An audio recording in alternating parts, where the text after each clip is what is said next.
Hi, in the last two videos, I've been talking about church sizes and pastor mindsets. How we as pastors need to think about the church we're leading so that we can increase its ability to impact its community. Now, church size is not about health and it's not about competition. It doesn't mean that because we're smaller, we're not healthy.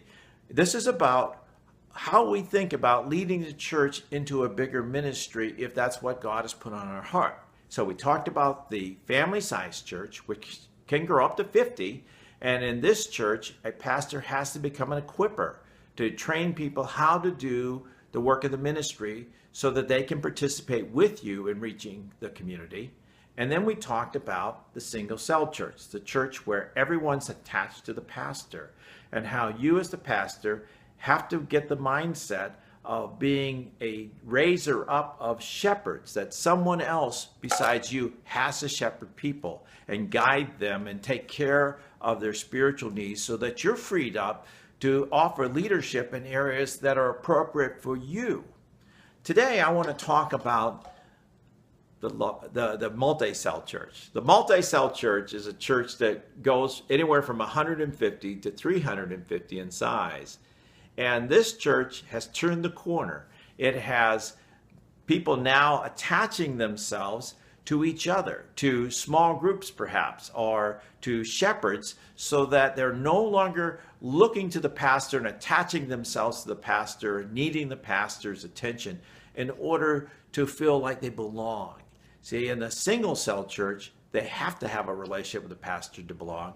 But in a multi-cell church, they are content to let the pastor be their main teacher and being a man who is casting vision and direction for the church. Now, a church can be very comfortable at this size.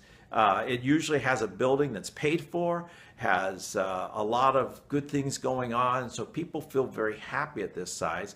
And because this is part of what we call the 15%, those churches that are larger than 200, then it's often a place where people say, well, we're good in a good place. And these churches often get involved in church planting movements and see other churches started instead of getting larger. That's okay. It's still healthy. But if you believe that your church should have a bigger impact, what do you need to do at this size? Well, at the single-cell church, you needed to raise up shepherds.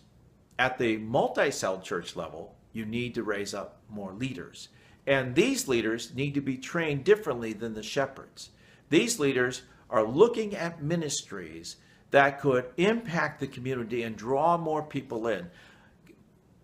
Let's take, for example, more children's programs, a focused children's program that draws people in from the surrounding area, says, I want my child to be in there because they're really going to be impacted by that. Or teen programs that says, boy, you know, everything I'm hearing about this church is saying that teenagers are really being discipled for Christ and having a great time in the process. Or maybe it's a great music program, or maybe you're involved in social justice. Now, when I say this, I'm saying not you, the pastor, is involved in this. You've raised up a leader, and that leader has raised up a team of leaders to work with him or her to develop this ministry so that it has a greater impact and a greater attraction to the area around it.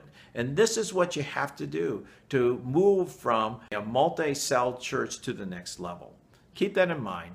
You have to have that kind of mindset that I'm okay with having strong leaders around me, that I don't want to just have people around me that are, under my control and I'm micromanaging them. I want to have people who are walking alongside of me, raising up a greater ministry in this community.